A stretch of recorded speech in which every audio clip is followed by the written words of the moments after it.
నమస్కారం దర్శకులారా, SEO news ఆంధ్రప్రదేశ్లోకి మీకు స్వాగతం. 78 ఏళ్ల తరువాత సొక్కే గ్రామంలో బస్సు సేవలు పునరుద్ధరణ.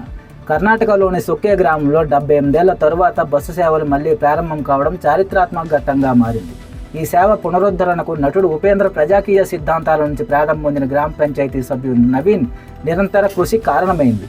కొత్తగా తిరిగి ప్రారంభమైన ఈ బస్సు సేవతో సొక్కే మాత్రమే కాకుండా అతిమొగ్గే, కలసతాళ్లి, టీరంగాపుర సర్కిల్, కరణగట్ట, కరడిపుర, ఆలదమర, టీ నర్సీపుర గేట్ వంటి పరిసర గ్రామాలు కూడా భారీగా లాభపడనున్నాయి. ముఖ్యంగా పాఠశాల విద్యార్థులు, దినసరి ప్రయాణికులు సులభంగా రాకపోకలు సాగించగలరు. ఈ ప్రాంతంలో తరచూ ఎలుగుబంట్లు, చిరుతల సంచారం పెరుగుతుండటంతో గ్రామస్తులకు సురక్షిత ప్రయాణానికి బస్సు అత్యవసరమని నవీన్ తెలిపారు.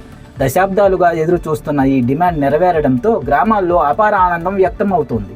ప్రజాస్వామ్యంలో ప్రజలు ప్రశ్నించినప్పుడే, పాల్గొన్నప్పుడే అభివృద్ధి సాధ్యం అని నవీన్ పేర్కొన్నారు. పిల్లల్లో ప్రజాస్వామ్య విలువలపై అవగాహన పెంచడంలో ఈ కార్యక్రమం కీలక పాత్ర పోషించింది.